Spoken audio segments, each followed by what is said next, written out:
মেঘ খুশিতে গদগদ হয়ে সবাইকে রেখে চলে গেছে। গাড়িতে বসে ভাবছে, আবির ভাই কি সত্যি আমায় পছন্দ করেন, নাকি আমি একটু বেশিই ভাবছি। মেঘ বাসায় এসে হাতমুখ ধুয়ে নিচে আসছে। মালিহা খান সোফায় বসে কি যেন পড়তেছিলেন। মেঘকে ঘুরঘুর করতে দেখে ডাকলেন, মেঘ, এদিকে আয়। বড় আম্মুর ডাক শুনে মেঘ সোফায় এসে বসতেই মালিহা খান মৃদু স্বরে বললেন, খাবে কিছু? মেঘ বলল, না, খিদে নেই। মালিহা খান বললেন, তাহলে ঘুরতেছিস যে? মেঘ বলল, আম্মুরা কোথায়? মালিহা খান বললেন, তোর আম্মু কাকিয়ারা শপিংয়ে গেছে। মেঘ ফুস করে শ্বাস ছেড়ে বলল, আমায় নিয়ে গেল না কেন? মালিহা খান বললেন, তুই যেতিস নাকি? মেঘ বলল, হ্যাঁ। মালিহা খান বললেন, আজকে আর কিভাবে যাবি? তুই বরং অন্য দিন যাস। আমি খেতে দিচ্ছি, তুই ঠান্ডা মাথায় খেয়ে নে। মেঘ স্বাভাবিক কণ্ঠে বলল, তোমার খেতে দিতে হবে না, আমি একাই খেতে পারব। মেঘ মন খারাপ করে রান্নাঘরে চলে গেছে। রাস্তায় আসতে আসতে মেঘ ভাবছিল শপিংয়ে গিয়ে আবিরের জন্য নিজে পছন্দ করে পাঞ্জাবি কিনে নিয়ে আসবে, কিন্তু আম্মুরা মেঘকে না বলেই চলে গেছে।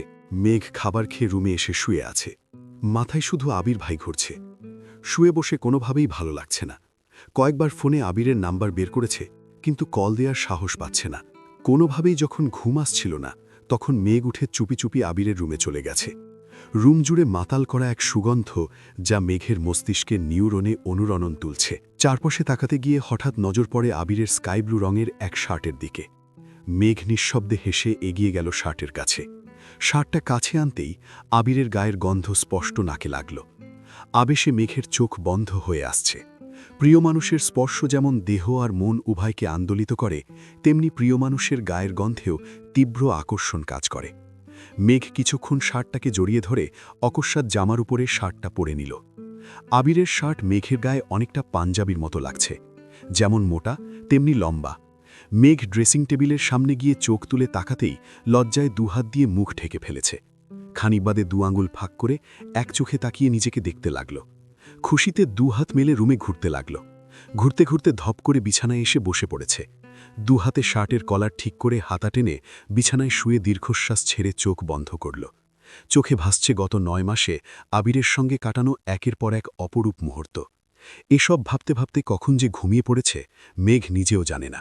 আবির বিকেলের দিকে বাসায় আসছে। রুমে ঢুকতেই থমকে দাঁড়াল। নিজের বিছানায় মেঘকে ঘুমন্ত অবস্থায় দেখে তীক্ষ্ণ দৃষ্টিতে তাকাল। আশেপাশে তাকিয়ে সম্পূর্ণ রুম ভালোভাবে নিরীক্ষণ করল। ব্যাগটা রেখে কয়েক মুহূর্ত প্রখর নেত্রে রইল প্রেয়সীর অভিমুখে। ঘুমের মধ্যেও মেঘের ঠোঁটের কোণে হাসি লেগেই আছে। মেঘের পরনে নিজের শার্ট দেখে মুচকি হাসল। আবিরের নিষ্পলক দৃষ্টি আটকে আছে মেঘের ঘুমন্ত চেহারায়। অনমনে অনেক কিছু ভেবে নিয়েছে।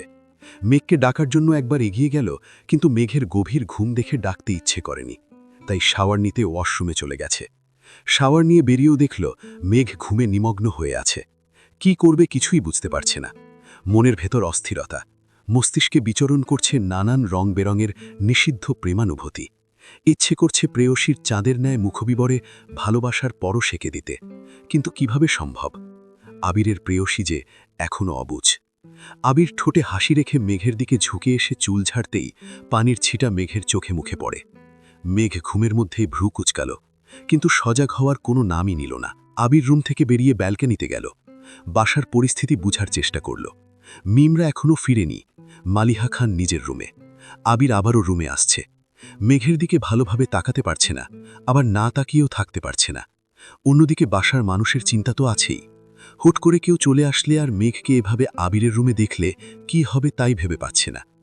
বাধ্য হয়ে শেষ পর্যন্ত মেঘের মাথার কাছে বসে মেঘের চুলে আলতোভাবে হাত বুলিয়ে মোলায়েম কণ্ঠে ডাকল, আবির ডাকল, মেঘ। মেঘ ঘুমে বিভোর হয়ে আছে। আবির পুনরায় ডাকল, মেঘ। মেঘ ঘুমের মধ্যেই বলল, আবির বলল, উঠ। মেঘ এবার ঠাস করে চোখ মেলল। আবিরের চোখে চোখ পড়তেই আশেপাশে চোখ ঘোরাল। এটা আবিরের রুম বুঝতে পেরেই তাড়াহুড়ো করে উঠে বসল। আবির ভাইয়ের বিছানায় ঘুমিয়ে পড়েছি ভেবেই লজ্জায় মেঘ চোখ তুলে তাকাতে পারছে না। মেঘের আকাশচুম্বী লজ্জা দেখে আবির থমথমে কণ্ঠে বিড়বিড় করল। রাগ উঠতেই লজ্জা কোথায় হারিয়ে যায়। মেঘ উঠে চলে যেতে নিলে আবির মেঘের বাহু চেপে ধরল। সদ্য ঘুম ভাঙায় মেঘ কথাও বলতে পারছে না। আবির দাঁড়িয়ে মেঘের কাছে এগিয়ে এসে শুধাল, এসবের মানে কি? মেঘ আবিরের দৃষ্টি খেয়াল করে নিচে তাকাতেই রীতিমতো কেঁপে উঠল। পরনে আবিরের শার্ট দেখে মেঘের শরীর ঘামতে শুরু করেছে। ভয় আর লজ্জায় মেঘ আড়ষ্ট হয়ে যাচ্ছে, চিবুক নামিয়েছে গলায়। কিছু বলার ভাষা নেই। মেঘের অস্বাভাবিকতা বুঝতে পেরে আবির মেঘকে ছেড়ে দিয়েছে। মেঘ সঙ্গে সঙ্গে দরজার দিকে ছুটল। বেলকনিতে গিয়ে শার্ট খুলে পুনরায় আবিরের রুমের দরজা পর্যন্ত এসে শার্ট বিছানার দিকে ছুঁড়ে ফেলে নিজের রুমে চলে গেছে। আবির ঠোঁটে হাসি রেখে দরজার দিকে তাকিয়ে রইল। কিছুক্ষণ পরেই মিমরা শপিং করে বাসায় আসছে। এসেই মেঘকে ডাক শুরু করল। মেঘের জন্য জুতা, থ্রি পিস আরও অন্যান্য প্রয়োজনীয় জিনিস নিয়ে আসছে। মেঘ শপিং খুলে দেখছে। একটা শপিং দেখিয়ে বলল, ওইটাতে কি আছে আম্মু? হালিমা খান শপিং ব্যাগটা মেঘের দিকে এগিয়ে দিয়ে বলল, আবির আর তানভীরের জন্য শার্ট আছে এটাতে। মেঘ গম্ভীর গলায় বলল, পাঞ্জাবি আনোনি? হালিমা খান বলল, পাঞ্জাবি তেমন ভালো লাগে নাই, তাই আনিনি। মেঘ বলল, ওহ। হালিমা খান আদিকে পাঠালেন আবিরকে ডাকার জন্য। আবির নিচে আসতেই মেঘ লজ্জায় মিমের পেছনে গিয়ে লুকিয়ে পড়েছে। আকলিমা খান আবিরকে দুটা শার্ট দিয়ে বলল, দেখো পছন্দ হয় কিনা। আবির দাঁত বের করে হাসল, তারপর স্বাভাবিক কণ্ঠে বলল, তোমাদের পছন্দকে আমি কখনো খারাপ বলছি? আকলিমা খান বলল, তা বলনি, কিন্তু খুব ভালো লাগছে সেটাও কখনো বলো না। তুমি এত বছর বাহিরে ছিলে, তোমার পছন্দ অপছন্দ সম্পর্কে তেমন ধারণা নেই, তাই একটু চিন্তায় থাকি।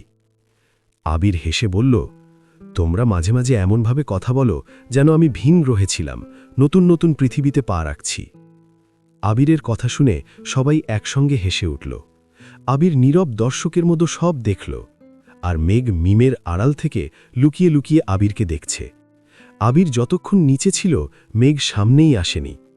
আবির নিজের শার্ট নিয়ে চলে যেতেই মেঘ আবারও সোফায় বসে শুধাল, আম্মু, তোমরা আবার শপিংয়ে যাবে কবে? হালিমা খান বলল, জানি না, কেন মা? মেঘ বলল, আমিও শপিংয়ে যেতাম। হালিমা খান বলল, তোর ড্রেস পছন্দ হয়নি? মেঘ বলল, হইছে, আমার অন্য কাজ আছে, কবে যাবে বলো? হালিমা খান বলল, আমরা আবার যেতে যেতে ঈদের সময় যাব, তখন গেলে হবে? মেঘ বলল, না, আমার এমার্জেন্সি যেতে হবে। হালিমা খান বলল, তাহলে তানভীর না হয় আবিরের সঙ্গে চলে যাস? আবিরের মধ্যে রুমে শার্ট দুটা রেখে নিচে নামতে নামতে গম্ভীর কণ্ঠে শুধাল, কোথায় যেতে বলছে? হালিমা খান বলল, ওর নাকি কি শপিং করতে হবে, তাই বলছিলাম তুই না হয় তানভীর নিয়ে যাস। আবির বলল, এখন যাবি? মেঘ এপাশ ওপাশ মাথা নেড়ে না করল। মেঘ মনে মনে বিড়বিড় করে বলল, ওনাদের নিয়ে শপিংয়ে যাওয়ার চেয়ে না যাওয়াই ভালো। আবির স্বাভাবিক কণ্ঠে বলল, আমি বাহিরে যাচ্ছি, ফিরতে দেরি হতে পারে। বলে আবির চলে গেছে। মেঘ রুমে যেতেই দেখল ফোনে মিনহাজ একের পর এক কল দিচ্ছে। মেঘ ফোন রিসিভ করতেই মিনহাজ বলল, তুই কি আমায় আনব্লক করবি না মেঘ? মেঘ বলল, আমি পারবো না, সেটা তোকে আগেই বলেছি, আর এতবার কল দিলে ফোন নাম্বারও ব্লক করে দেব বলে দিলাম। মিনহাজ বলল, থ্রেট দিচ্ছিস মেঘ? মেঘ বলল, মনে কর দিচ্ছি। মিনহাজ বলল, ঠিক আছে, ভালো থাকিস, রাখছি। বাসায় ভালো লাগছিল না বলে আবিরাজ রাসেল, রাকিব আর লিমনের সাথে দেখা করতে আসছে। ওরা তিনজনই সিগারেট খাচ্ছিল। আবির আসতেই লিমন একটা সিগারেট আবিরের দিকে এগিয়ে দিল। আবির শক্ত কণ্ঠে বলল, আমি সিগারেট খাই না। রাসেল ফিক করে হেসে বলল, মজা করছিস নাকি? আবির বলল, মজা করার কি হলো? লিমন সিগারেটটা আরও এগিয়ে বলল, আমাদের সাথে ফর্ম্যালিটি করতে হবে না, নে খা। আবির বলল, আমি সত্যি খাই না। লিমন বলল, কবে থেকে? আবির বলল, অনেক দিন হবে। লিমন বলল, ছাড়লি কেন? আবির বলল, আমার কাদম্বিনী চায় না আমি সিগারেট খাই। কাদম্বিনী এবার উদ্বিগ্ন কণ্ঠে বলল, তুই যেন কার জন্যে সিগারেট খাওয়া শুরু করছিলি? আবির বলল, যার জন্যে ধরেছিলাম তার জন্যেই ছেড়েছি। সমস্যা আছে কোনো? রাকিব বলল, না, একদমই না। রাকিব শুধালো, বাসার সবাই কেমন আছেন? আবির বলল, আলহামদুলিল্লাহ, ভালো। রাসেল গলা উঁচু করে বলল, আঙ্কেল ঠিক আছেন? আবির বলল, আলহামদুলিল্লাহ। লিমন কাপা কাপা কণ্ঠে বলল, তোর এত পরিবর্তনের রহস্য কি? আবির গম্ভীর গলায় বলল, বাবা মায়ের একমাত্র ছেলে হলে এসব পরিবর্তন নিজে থেকেই চলে আসে। চোখের সামনে আব্বু-আম্মুর অসুস্থতা, বুকের ভেতর প্রেয়সীর গভীর অনুরক্তি, সব আড়াল করতে নিজের সঙ্গে প্রতিনিয়ত লড়াই করতে হয়। এই আর কি। রাসেল শীতল কণ্ঠে বলল, মেঘের কথা বাসায় জানাবি না? আবির বলল, কিভাবে জানাবো? আব্বু হার্ট অ্যাটাকের হাত থেকে কোনো রকমে বেঁচে ফিরেছেন। এই অবস্থায় আব্বুকে প্রেশার দেওয়ার মতো পরিস্থিতি কোনোভাবেই তৈরি করা যাবে না। আর আমার শ্বশুর যে মানুষ, আমার মুখে নিজের মেয়ের নাম শুনলেই আগুনে ঘি ঢালার মতো চেটবেন। আবির পুনরায় নিরুদ্বেগ কণ্ঠে বলল, আজ একমাত্র ছেলে না হতাম, আর একটা ভাই থাকত, তাহলে আমাকে কখনো কোনো কাজে পিছপা হতে হতো না। রাকিব করুণ স্বরে শুধালো, ফুপ্পির বিষয়ে বাসায় কোনো সিদ্ধান্ত হয়নি?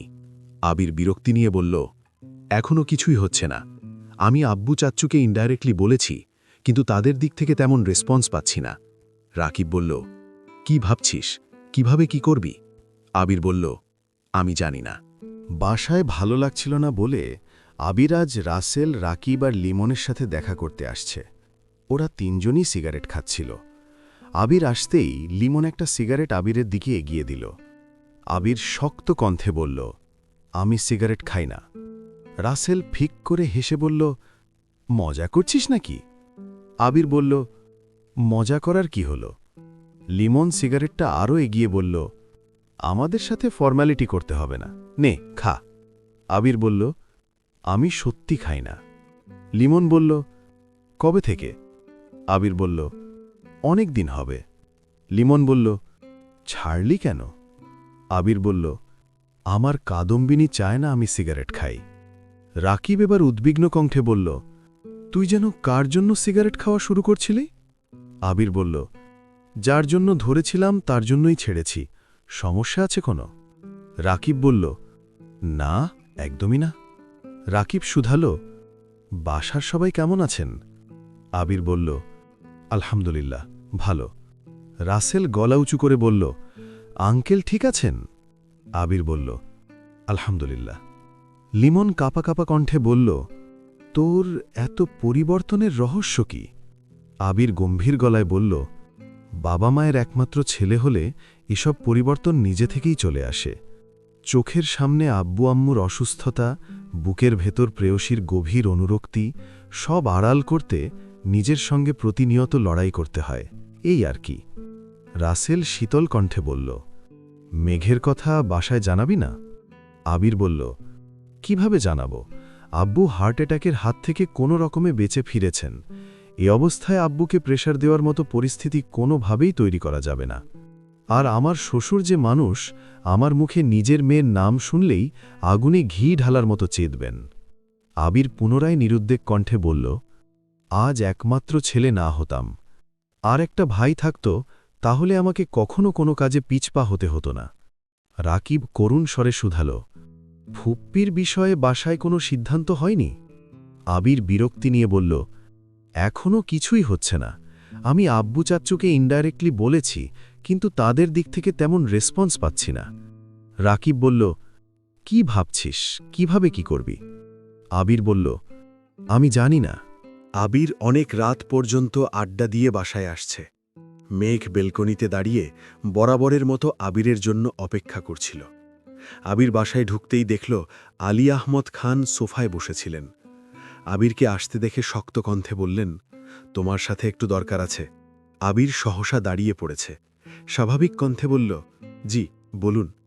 আলী আহমদ খান বললেন, তোমার ফুপ্পির বিষয়ে কিছু ভেবেছ? মুখে হাসি নিয়ে আবির বলল, আমি কি ভাবব? আলী আহমদ খান বললেন, তোমার ফুপ্পির বিষয়ে তুমি ভাববে না? এ বাড়ির বড় ছেলে হিসেবে তোমার তো কিছু দায়িত্ব আছে। আবির মলিন হেসে বলল, আপনারা যা সিদ্ধান্ত নেবেন তাই হবে। আলী আহমদ খান শান্ত স্বরে বললেন, ঠিক আছে, রুমে যাও তুমি। আজ মেঘ ভার্সিটিতে আসতেই মিষ্টি উত্তেজিত কণ্ঠে বলল, কিরে মেঘ, আবির ভাইয়ের সঙ্গে কথা হলো? মেঘ বলল, কি কথা বলবো? মিষ্টি বলল, মিনহাজকে ব্লক করার কারণ জিজ্ঞেস করিসনি? মেঘ আমতা আমতা করে বলল, এত সাহস আমার নেই। মিষ্টি বলল, সাহস না দেখালে কিছু জানতেও পারবি না। মেঘ হঠাৎ ধীর কণ্ঠে প্রশ্ন করল, উনি আমায় ভালো না বাসলে কি করব? তামিম হেসে বলল, ওনাকে ভুলে যাবি। মেঘ ভ্রু কুচকে কঠিন স্বরে বলল, তোরে ভুলে যাব, দূর হ হারামি। মিনহাজ অভিভূতের ন্যায় নিষ্পলক মেঘের দিকে কিছুক্ষণ তাকিয়ে থেকে বলল, তোরা অনুমতি দিলে আমি একটা প্ল্যান দিতে পারি। বন্যা শক্ত কণ্ঠে বলল, কিসের প্ল্যান? মিনহাজ ধীর স্থির কণ্ঠে সবটা প্ল্যান বলেছে। মিষ্টিরা বলার সঙ্গে সঙ্গে রাজি হয়ে গেছে। মিষ্টিদের উত্তেজনা দেখে মেঘও মোটামুটি রাজি হয়েছে, কিন্তু বন্যা কোনোভাবেই রাজি হচ্ছে না। মেঘকে বোঝানোর চেষ্টা করছে, কিন্তু মিষ্টি, মিনহাজ আর তামিমের কথা শুনতে শুনতে বন্যার কথা মেঘ পাত্তাই দিচ্ছে না। রাতে খাবার টেবিলে বড়দের খাওয়া শেষে আবির, তানভীর, মিম, মেঘ বসে খাবার খাচ্ছিল। তানভীর উঠে যেতেই মেঘ মিমকে উদ্দেশ্য করে বলল, মিম, তোর সাথে আমার অনেক কথা আছে। মিম বলল, কি কথা আপু? মেঘ বিড়বিড় করে বলল, আমার ভার্সিটির ফ্রেন্ডদের কথা বলছিলাম না তোকে? মিম বলল, হ্যাঁ, এখন কি হয়েছে? আবির দীর্ঘ মনোযোগ দিয়ে মেঘের কথা শুনছে। মেঘ ঢোক গিলে ধীর কণ্ঠে বলল, আমার এক ফ্রেন্ড মনে হয় আমাকে পছন্দ করে, তোকে ছবি দেখাবনে, খেয়ে রুমে আসিস। মিম আচ্ছা বলে চোখ তুলতেই নজর পড়ে আবিরের দিকে। আবির অগ্নিদৃষ্টিতে তাকিয়ে আছে মেঘের দিকে। মিম সে দৃশ্য দেখে টেবিলের নিচ দিয়ে মেঘকে চিমটি কেটে বিড়বিড় করে বলল, আপু চুপ করো, ভাইয়া তোমার কথা শুনে ফেলছে। মেঘের কথায় তেমন পাত্তা না দিয়ে আবারও বলল, জানিস মিম, ওর নামের প্রথম অক্ষরও এম। আবির সঙ্গে সঙ্গে খাবার রেখে দাঁড়িয়ে পড়েছে। হালিমা খান উদ্বিগ্ন কণ্ঠে শুধালেন, কিরে, খাবার শেষ না করে উঠে পড়লি যে? আবির বলল, খেতে ইচ্ছে করছে না। হালিমা খান বললেন, কেন, কি হয়েছে তোর? আবির বলল, কিছু না। আবির রাগে ফুসফুস করতে করতে রুমে চলে গেছে। মেঘ এবার দীর্ঘশ্বাস ছেড়ে চোখ তুলে তাকালো। মেঘের নেত্রদয় টলমল করছে। আবিরের সামনে এভাবে কথা বলা মেঘের কাছে তৃতীয় বিশ্বযুদ্ধের সমতুল্য। ভয়ে মেঘের হাত পা কাঁপছিল। নিজ দিকে তাকিয়ে কোনো রকমে কথাগুলো বলেছে মেঘ। আবির কোনো দিকে না তাকিয়ে রুমে চলে গেছে। মেঘ গভীর রাত পর্যন্ত টিভি দেখেছে আর আবিরের জন্য অপেক্ষা করেছে। প্রায় 1টা নাগাদ মেঘ রুমে গিয়ে শুয়ে পড়েছে। পরদিন সকালে আবার খাবার টেবিলে আবিরের সঙ্গে দেখা। মেঘ কোনোভাবেই আবিরের চোখের দিকে তাকায় না, কারণ আবির ভাইয়ের চোখে চোখ রাখলেই মেঘের সব কিছু গুলিয়ে যাবে। বড়দের কথার মাঝখানে মিম কি একটা কথা বলেছে, কিন্তু কেউ মিমের কথা কানেই নেয়নি। মেঘ মিমকে উদ্দেশ্য করে উচ্চস্বরে সচেতন কণ্ঠে বলল, শোন মিম, যেখানে গুরুত্ব পাবি না সেখানে কখনো কোনো কথা বলবি না। যেখানে গুরুত্ব পাবি সেখানেই নিজের মতামত দিবি। মেঘের বিজ্ঞের ন্যায় কথা শুনে মিম আহম্মকের মতো তাকিয়ে আছে। মেঘের অধিবিদ্যের ন্যায় কথা শুনে তানভীর আশ্চর্য নয়নে তাকিয়ে শুধাল, বনু, তুই এভাবে কথা বলছিস কেন? কে তোকে প্রাধান্য দেয়নি বল শুধু? মোজাম্মেল খান ভারী কণ্ঠে বললেন, কেন, তাকে কি করবা? তানভীর ধীর কণ্ঠে বলল, কিছু করব না। মেঘ তানভীরের দিকে তাকিয়ে তটস্থ হয়ে বলল, এমনি, মিমকে বুঝাচ্ছি। আবিরের আখি জোড়া মেঘের পানে গভীরভাবে অনুবন্ধী হয়ে আছে। মেঘ তানভীরের থেকে নজর সরিয়ে মাথা নিচু করে ফেলল। মিনহাজের পরিকল্পনায় মেঘ এমনটা করছে যাতে আবিরের মনের ভাব বুঝতে পারে। খাবার টেবিলে যে যার মতো খাবার খাচ্ছে, অথচ আবিরের দৃষ্টি মেঘেতে স্থির। মেঘ যে ইনডিরেক্টলি আবিরকে খোঁচা দিচ্ছে, এটা আবিরের বুঝতে বাকি নেই। মেঘ খাবার খেয়ে চুপচাপ উঠে গেছে। আবির কিছুক্ষণ নিবিড় চিন্তায় মগ্ন থেকে খাওয়া শেষ করে অফিসে চলে গেছে। আবির আজ অফিসের কাজে কোনোভাবেই মনোযোগ দিতে পারছে না। আবিরের বুকের ভেতর অদৃশ্য হাওয়া বইছে, হৃদয়ের তোলপাড় চলছে। এসিতে বসেও শরীর ঘামছে। দুশ্চিন্তায় আবিরের শ্যামবর্ণের চেহারা কালচে বর্ণ ধারণ করেছে। ফাইল এলোমেলো অবস্থায় ফেলে টেবিলের ওপর মাথা রেখে শুয়ে আছে। রাকিব একটা ফাইল নিয়ে রুমে ঢুকে আবিরকে দেখেই তাড়াতাড়ি এগিয়ে এসে বলল, কি হয়েছে আবির, অসুস্থ লাগছে? আবির টেবিল থেকে মাথা তুলতেই আবিরের অসহায় মুখ দেখে রাকিব ভ্রু কুঁচকে বলল, কোনো কিছু নিয়ে দুশ্চিন্তায় আছিস? আবির বলল, মেঘ ইদানিং কেমন জানি ব্যবহার করছে। রাকিব বলল, কেমন করতেছে? আবির বলল, ডিরেক্ট কিছু বলে না, তবে কেমন জানি ঠ্যাস দিয়ে কথা বলে। রাকিব মৃদু হেসে বলল, তোকে পরীক্ষা করছে হয়তো। আবির বলল, তা বুঝার বয়স আমার হয়েছে। রাকিব বলল, তাহলে দুশ্চিন্তা কি নিয়ে করছিস? আবির বলল, খোঁচাখুচিটা যদি সিরিয়াল রূপ নেয় তার জন্য ভয় হচ্ছে। আমি সেদিন ওর আইডি থেকে মিনহাজ ছেলেটাকে ব্লক করছি। ও তেমন কোনো রিয়াকশন দেখায়নি, আনব্লকও করেনি। ঠিকই ভার্সিটিতে ঘণ্টার পর ঘণ্টা ওই ছেলেগুলোর সাথে আড্ডা দেয়। রাকিব গম্ভীর কণ্ঠে বলল, তুই যে এই বিষয়ে কোনো না কোনো দিন দুশ্চিন্তায় পড়বি সেটা আমার অজানা নয়। তোকে কম করে হলেও 1000 বার বলছি, তুই একবার ওদের সাথে পার্সোনালি দেখা করলে এত কাহিনীর কিছুই হতো না। আবির বলল, আমি রাগ কন্ট্রোল করতে পারি না, জানিস তো। এখন পর্যন্ত যে কয়জনকে নিজের হাতে মেরেছি সব কয়টা তেড়ামির জন্য মার খেয়েছে। ভালোভাবে কথা বলতে গেলে তারা মানতে চায় না, গায়ের জোর, এলাকার দাপট দেখায়। সহ্য করতে না পেরে আমার তাদের মারতে হয়। মিনহাজদের সাথে দেখা করতে গেলে তারা যে সেম কাজটা করবে না তার কি গ্যারান্টি আছে? তীব্র আক্রোশ থেকে দিব মাইর। কোনো না কোনোভাবে সে কথা মেঘের কানে যাবে, আর মেঘ ভাববে আমি ইচ্ছেকৃত ওর বন্ধুদের মেরেছি, আর তা নিয়ে তুলকালাম কাণ্ড ঘটাবে। এমনিতেই ওর সাথে রাগারাগির শেষ নেই। এই ঘটনার জের ধরে দেখা যাবে কথা বলাই বন্ধ করে দিয়েছে। রাকিব বলল, তানভীর বা আমি তো বলতেই পারতাম। আবির বলল, হ্যাঁ পারতি, কিন্তু মেঘ ঘুরে ফিরে আমাকেই ভুল বুঝত। কারণ প্রাইমারি স্কুলে থাকাকালীন জয় নামের ছেলেটার জন্য ওকে মেরেছিলাম। এত বছর পর ভার্সিটিতে উঠে 2টা ছেলে বন্ধু হয়েছে, এখন মেঘকে না মেরে ওদেরকে মারা হয়েছে। মেঘ কি এতটাই বোকা যে কিছুই বুঝবে না? তোরা মারলে ছেলেগুলো মেঘকে ডিটেলসে বলবে, আর কাউকে দিয়ে মারালেও সেটাও বলবে। সবভাবেই দোষ গিয়ে আবির আর তানভীরের ওপরই পড়বে।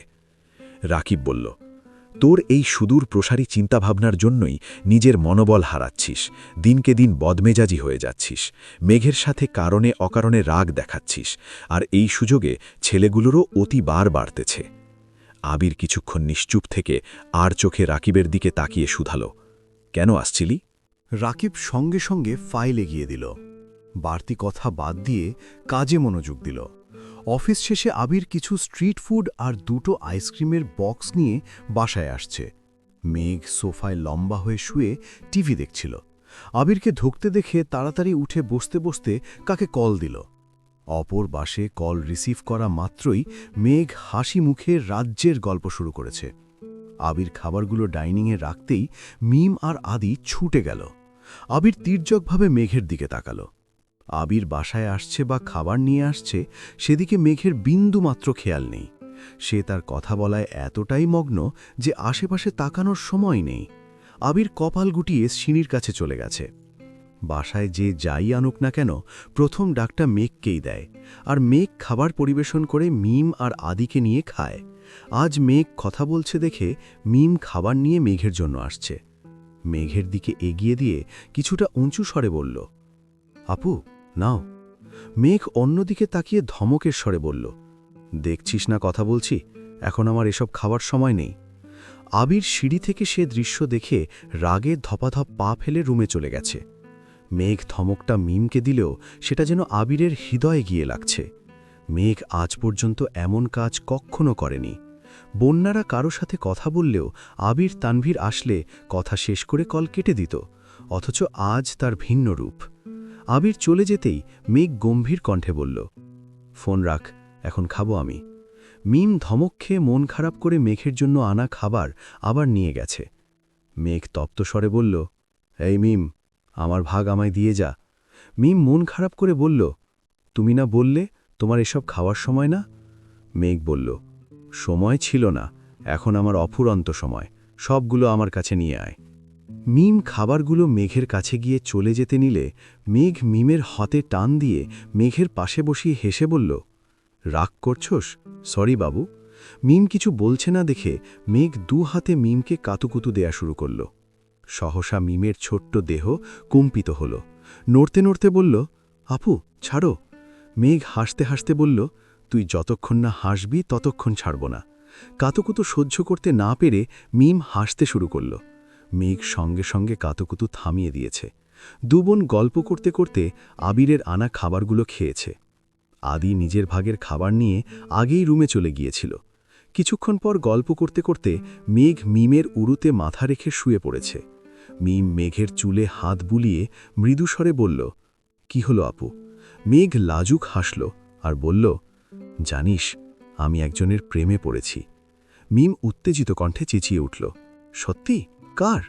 মেঘ 2 হাতে মুখ লুকিয়ে বলল, বলা যাবে না। মিম বলল, প্লিজ আপু বলো, কে সে? মেঘ বলল, আছে কেউ একজন। মিম বলল, পছন্দ করো? মেঘ বলল, না, ভালোবাসি। মিম বলল, আপু বলো না প্লিজ। মেঘ বলল, খুব শীঘ্রই বলবো, দোয়া কর যেন খুব তাড়াতাড়ি সফল হতে পারি। মিম বলল, ফি আমারি ইলা। আবির রুমে ঢুকে ডিরেক্ট ওয়াশরুমে চলে গেছে। প্রায় 1 ঘন্টা যাবৎ ওয়াশরুমে ঝর্ণার নিচে দাঁড়িয়ে আছে। ক্রোধে 2 চোখ রক্তাভ হয়ে আছে। মনে হচ্ছে শরীরের রক্ত টকবক করে ফুটছে। কপালের দুপাশের রগ দুটা অবিরাম কাঁপছে। মস্তিষ্কের রক্ত সঞ্চালন বেড়ে গেছে। ঘণ্টাখানেক পর ওয়াশরুম থেকে বেরিয়ে ভেজার শরীরেই একটা ট্রাউজার আর টি-শার্ট পরে নিচে আসছে। মেঘ তখনও মিমের কোলে মাথা রেখে খুশগল্পে মেতে আছে। আবিরকে নামতে দেখে মেঘ তৎক্ষণাৎ উঠে বসল। আবির নিচে এসে ওদের পাশের সোফায় বসেছে। আবিরকে দেখে মিম নড়ে চড়ে বসল। আবির 2 হাত দুদিকে ছড়িয়ে সোফায় হেলান দিয়ে বসল। হাতের লোমের গুড়ায় এখনও বিন্দু বিন্দু পানি জমে আছে। ভেজা চুলগুলো কপাল ঢেকে ভ্রু থেকেও নেমে পড়েছে। চুলের আগা থেকে অবিরত মুক্তার মতো পানির বিন্দু আবিরের টি-শার্টে পড়ছে। মেঘ এক পলকের জন্য তাকাতেই সর্বাঙ্গে কারেন্টের ন্যায় শক লাগল। সঙ্গে সঙ্গে বুকের ভেতর ধুকপুক শুরু হয়ে গেছে। মেঘ চোখ সরিয়ে নিয়েছে। আবির মিমকে উদ্দেশ্য করে বলল, রুম থেকে আমার ফোনটা নিয়ে আয়। কথাটা বলা মাত্র মিম উঠে গেছে। মেঘ সোফায় কর্নারে গুটিসুটি মেরে বসে আছে। মিম যেতেই মেঘ তাড়াতাড়ি করে ফোন হাতে নিয়ে কি যেন করতে লাগল। আবির নিরেট দৃষ্টিতে মেঘের পানে চেয়ে আছে। মেঘ ফোন চাপতে পারছে না, ভয়ে হাত কাঁপছে। আবির গম্ভীর কণ্ঠে বলল, তোর কি মনে হচ্ছে না তুই প্রাপ্ত স্বাধীনতার অপব্যবহার করছিস? মেঘ চিবুক নামিয়ে চুপচাপ বসে আছে। মেঘের নিস্তব্ধতা আবিরের রাগ দ্বিগুণ বাড়িয়ে দিয়েছে। আবির রেগে বলল, কথা বলছিস না কেন? মেঘ কিছু না বলে উঠে যেতে নিলে আবির রাগান্বিত কণ্ঠে হুঙ্কার দিল, আমি তোকে কিছু জিজ্ঞেস করছি মেঘ, কথা কানে যায় না তোর? মেঘ কাঁপা কাঁপা কণ্ঠে বলল, আমার একটা ইম্পর্টেন্ট কল আসছে। বলেই কল রিসিভ করে কানে ধরতে ধরতে সিঁড়ি দিয়ে উঠে গেছে। মেঘের কথাটা আবিরের মনে আগুনে ঘি ঢালার মতো কাজ করেছে। আবির ভ্রূণযুগল নাকির গুড়ায় টেনে তীক্ষ্ণ দৃষ্টিতে মেঘের গমনপথে তাকিয়ে রইল। অকস্মাৎ পাশে রাখা একটা ফুলদানি দেওয়ালে এক প্রকার ছুঁড়ে মারল। শব্দে মেঘের 5 সেকেন্ডের জন্য থমকে গেছে। তবুও তা বুঝতে না দিয়ে রুমের দিকে চলে গেছে। মিম ফোন নিয়ে নিচে আসছে। ফোন আবিরকে দিতে গিয়ে আবিরের রক্তলাল আখি যুগল দেখে ভয়ে ঢোক গিলল। কোনো রকমে ফোন দিয়ে দৌড়ে আম্মুর রুমে চলে গেছে। আবির সেই যে বেরিয়েছে সারা রাতেও বাসায় ফেরেনি। মেঘ অপেক্ষা করতে করতে ব্যালকনিতেই ঘুমিয়ে পড়েছিল। ভোরবেলা হঠাৎ ঘুম ভাঙতে মেঘ থতমত খেয়ে ওঠে। তাড়াতাড়ি রুম থেকে বেরিয়ে আবিরের রুমে গেল। আবির রুমে নেই দেখেই মেঘের বুক কেঁপে উঠেছে। ভোরবেলায় বাসার বাইরে গিয়ে দেখে আসছে আবিরের বাইক আছে কিনা। এত সকালে কি করবে কিছুই বুঝতে পারছে না। আবিরকে কল দেওয়ার মতো সাহসও পাচ্ছে না। সকাল 7টা থেকেই মেঘ খাবার টেবিলে বসে আছে। আবির ফিরলে যেন দেখতে পারে, কিন্তু আবিরের ফেরার নাম গন্ধ নেই। সবাই খেতে বসছে, আবির নেই দেখে আলী আহমদ খান প্রশ্ন করলেন, আবির কোথায়, উঠেনি? তানভীর গলা খাকড়ি দিয়ে ধীর কণ্ঠে বলল, ভাইয়া রাকিব ভাইয়াদের বাসায়।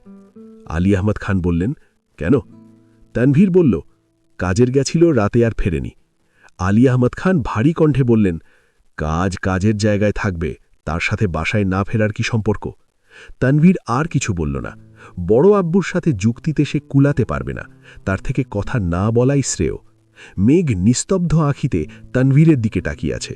মেঘ স্পষ্ট বুঝতে পারছে আবির ভাই তার উপর রাগ করেই বাসা থেকে চলে গেছেন। বাসায় মানুষ যাতে চিন্তা না করে তার জন্য তানভীর ভাইয়া কাজের কথা বলেছেন। মেঘ অল্প খেয়ে রেডি হয়ে ভার্সিটিতে চলে গেছে। রাতে ঠিকমতো ঘুম না হওয়ায় মেঘের চোখ ঘুমে টলছে। অর্ধ ঘুমে থেকেই ক্লাসগুলো শেষ করেছে। ক্লাস শেষ হতেই বন্যা শুধালো, কিরে তুই কি রাতে ঘুমাসনি, চোখ ফুলে আছে কেন? মেঘ বলল, ঘুমাইছি অল্প। লিজা এসে উত্তেজিত কণ্ঠে বলল, কিরে বান্ধবী, কি অবস্থা? মেঘ বলল, কি অবস্থা হবে? এর মধ্যে মিনহাজ, তামিম, সাদিয়া, মিষ্টিও আসছে। মেঘ নিরেট কণ্ঠে জানালো, আমি তোদের কথা আর শুনতে পারব না। সাদিয়া ভ্রু কুঁচকে বলল, কেন? মেঘ ধমকের স্বরে বলল, আজকে তোদের কথা মতো কাজ করতে গিয়ে আমার আবির ভাই বাসা থেকে চলে গেছেন। সারা রাত বাসায় ফেরেনি। আমি ব্যালকনিতে বসে থাকতে থাকতে ওখানেই ঘুমিয়ে পড়েছি। বন্যা ধীর কণ্ঠে বলল, মেঘ, তোকে আগেই সাবধান করেছি। তুই আমার কথা কানেই তুলছিস না। আবির ভাইকে তুই চিনিস না। ওরা নাচতাছে আর তুইও তাতে তাল দিচ্ছিস। এখনও সময় আছে, এসব বাদ দে। উনি মনের ভাব প্রকাশ করতে না চাইলে শুধু শুধু ওনাকে জোর করিস না, প্লিজ। পরে দেখবি ভালোর বদলে উল্টো খারাপ হবে। মেঘ কিছু বলার আগে মিনহাজ গম্ভীর কণ্ঠে বলল, এই বন্যা, তুই থামবি। মেঘ, তুই একদম ঠিকঠাক রাস্তায় যাচ্ছিস। বন্যার কথায় কান দিস না। উনি যদি তোকে পছন্দ করে তাহলে উনি প্রকাশ করবে, আর পছন্দ না করলে ডিরেক্ট চ্যাপ্টার ক্লোজ। এভাবে ঝুলে থাকার কোনো মানে হয় না, বুঝলি? সাদিয়াও সঙ্গে তাল দিল, হ্যাঁ সত্যিই তো। মেঘ এত পছন্দ করে, উনি কি এসব বোঝে না, নাকি বুঝেও না বোঝার ভাব নেয়? সবটা ক্লিয়ার করা প্রয়োজন। ওনার মনে কি চলে তা জানলে মেঘ সঠিক সিদ্ধান্ত নিতে পারবে। বন্যা ভরা গলায় বলল, তোরা বোঝার চেষ্টা কর। মেঘ তোদের মতো এত বুঝদার আর স্ট্রং না। উল্টোপাল্টা আচরণ করলে আবির ভাই মেঘকে মেরেই ফেলবে। মিনহাজ রাগের স্বরে বলল, কোন অধিকারে মারবে? কার এত সাহস যে মেঘের গায়ে হাত তুলবে? মেঘ তোকে কিছু বললে তুই শুধু আমায় বলবি, বুঝলি? বন্যা উপহাসের স্বরে বলল, তোকে দাপট দেখাতে আগেই নিষেধ করেছিলাম। তুই আবির ভাইয়া সম্পর্কে জানিস না, তাই দয়া করে চুপ থাক। মেঘ, তুই তো ওনাকে চিনিস। প্লিজ আমার কথা মান। ওদের কথা মতো এমন কাজ করিস না, প্লিজ। মেঘ নিরুপায় হয়ে সবার দিকে তাকালো। একদিকে বন্যা বারণ করছে, অন্যদিকে বাকি সবাই বলছে মেঘ যা করছে একদম ঠিক করছে। অন্যদিকে আবির ভাই রাগ করে বাসা থেকে চলে গেছেন। মেঘ এখন কি করবে? মিনহাজ ফটাফট বলা শুরু করল, দেখ মেঘ, উনি তোর আচরণে রেগে বাসা থেকে চলে গেছে মানে ওনার মনে কিছু একটা আছে। এখন সেটা আমাদের প্রকাশ করাতে হবে।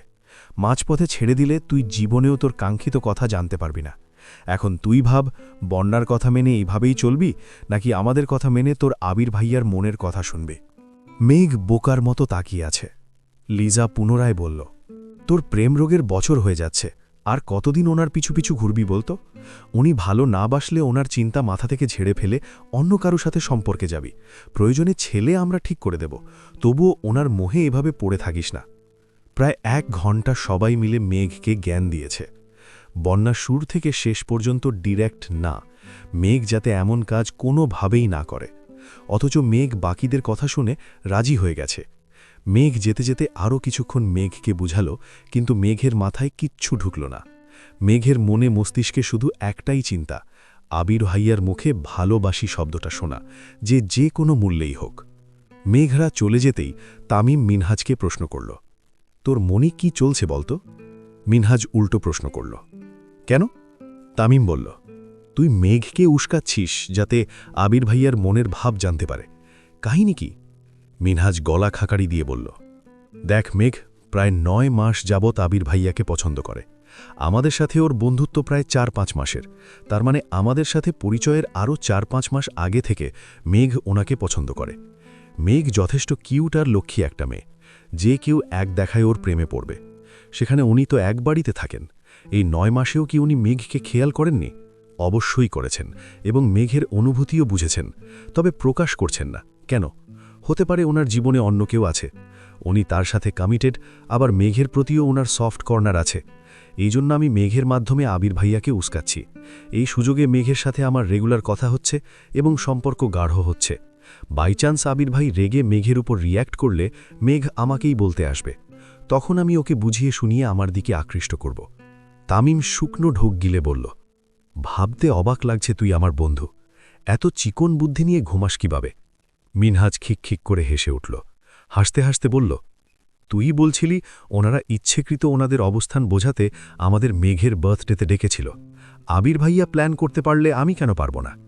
তামিম বলল, আর যদি আবির ভাই মেঘকে ভালোবাসি বলে দেন, তখন কি করবি? মিনহাজ বলল, তখন মেঘের চিন্তা মাথা থেকে ঝেড়ে ফেলব। তবুও বিষয়টার সমাধান হওয়া দরকার। সপ্তাহ কেটে যাচ্ছে, অথচ মেঘের ব্যবহার অপরিবর্তিত। আবিরকে এড়িয়ে চলা, আবিরকে দেখিয়ে দেখিয়ে ফোনে কথা বলা, ইচ্ছেকৃত খোঁচানো, সবই চালাচ্ছে। আবির দু একবার মেঘের সঙ্গে কথাও বলতে চেয়েছে, কিন্তু মেঘের ব্যস্ততা আর পাত্তা না দেয়ায় আবির আর কিছু বলেনি। মেঘকে মেঘের মতোই ছেড়ে দিয়েছে। তানভীর আজ এমপির সাথে একটা প্রোগ্রামে ব্যস্ত। সকালে না খেয়ে বেরিয়েছিল। আবির দুপুর পর্যন্ত আব্বুর অফিসের কাজ শেষ করে বিকেলে নিজের অফিসে আসছে। গুরুত্বপূর্ণ একটা মিটিং আছে। সকালে থাকতে পারবে না বলে মিটিং বিকেলে রেখেছিল। ইদানিং মেঘের উড়নচণ্ডী চলাচলে আবিরের মনের সাথে সাথে কাজেও তার প্রভাব পড়ছে। মিটিং গত সপ্তাহে হওয়ার কথা ছিল, আবির সেটা পেছাতে পেছাতে আজ পর্যন্ত টেনে এনেছে। আব্বু চাচ্চুর সামনে স্ট্রংভাবে কাজ করলেও নিজের অফিসে এসেই সম্পূর্ণ ভেঙে পড়ে। আজ নিজেকে শক্ত রাখতে ফোন বন্ধ করে ড্রয়ারে রেখে দিয়েছে। নিজের রুম ছেড়ে ল্যাপটপ নিয়ে রাকিবের রুমে কাজ করছে। রাসেল দুপুর পর্যন্ত অফিস করেছে। আজ তার গার্লফ্রেন্ডের জন্মদিন, তাই দুপুরের দিকে চলে গেছে। প্রায় 2 ঘন্টা আবিরদের মিটিং চলল। মিটিং শেষে রাকিব বের হতে হতে পকেটে থেকে ফোন বের করতেই দেখল রাসেল 10 বার কল দিয়েছে। রাকিব কল ব্যাক করতেই রাসেল আতঙ্কিত কণ্ঠে বলল, ওই আবির কই? আবিরকে তাড়াতাড়ি নেটে আসতে বল। রাকিব বলল, কেন, কি হয়েছে? রাসেল বলল, তুই আবিরকে বল। বলেই রাসেল কল কেটে দিয়েছে। রাকিব আবিরকে বলা মাত্র আবির রুমে গিয়ে ফোন খুলে নেটে ঢুকতেই রাসেলের মেসেজ আসছে, সাথে ছবিও। ছবিতে চাপ দিতেই দেখল মিনহাজ বেশ কয়েকটা লাল গোলাপ হাতে হাঁটু গেড়ে বসে মেঘের সামনে ফুল ধরে রেখেছে। মেঘ ফুলগুলোর দিকে তাকিয়ে আছে। বন্যা, মিষ্টি, সাদিয়া, লিজা, তামিম সবাই পাশে দাঁড়ানো। ছবিটা দেখা মাত্র আবির ধপ করে চেয়ারে বসে পড়েছে। রাকিব ক্লায়েন্টদের সাথে কথা বলায় ব্যস্ত। আবির কয়েক মুহূর্তের মধ্যে বাইকের চাবি নিয়ে বেরিয়ে যাচ্ছে। রাকিব পেছন থেকে ডেকে বলল, কোথায় যাচ্ছিস? আবির উত্তর না দিয়ে বেরিয়ে গেছে। রাসেলকে কল দিয়ে জায়গাটা জেনে দ্রুত পৌঁছল সেখানে। মেঘদের কাছাকাছি গিয়ে বাইকের ব্রেক কষল। মেঘরা সবাই গোল মিটিং করে বসে চা খাচ্ছিল। মিনহাজের হাতে এখনও এক গুচ্ছ লাল গোলাপ। রাসেল আর তার গার্লফ্রেন্ড কিছুটা দূরেই বসেছিল। আবির মেঘদের কাছে আসতেই সবাই মাথা উঁচু করে তাকালো। চায়ের কাপ সাইডে রেখে সবাই একসঙ্গে দাঁড়ালো। মেঘ আবিরের শ্যামবর্ণের চেহারার পানে চেয়ে আছে। সহসা হৃৎপিণ্ডের ধুকপুকানি বেড়ে গেছে, সাথে মনের ভেতরের খুচকুচ লেগেই আছে। আবির চোখ বুজে দীর্ঘশ্বাস ছেড়ে 2 কদম এগিয়ে মেঘের ঠিক সামনে গিয়ে দাঁড়াল। মেঘ কিয়ৎক্ষণ আহাম্মকের মতো চেয়েই রইল, কিছুই বলল না। আবির প্রখর নেত্রে মেঘের চোখের দিকে তাকিয়ে বাজখাই কণ্ঠে প্রশ্ন করল, এখানে কেন আসছিস? মেঘের অনিচ্ছা সত্ত্বেও ঠোঁটে মিষ্টি হাসি রেখে স্বাভাবিক কণ্ঠে বলল, আড্ডা দিতে।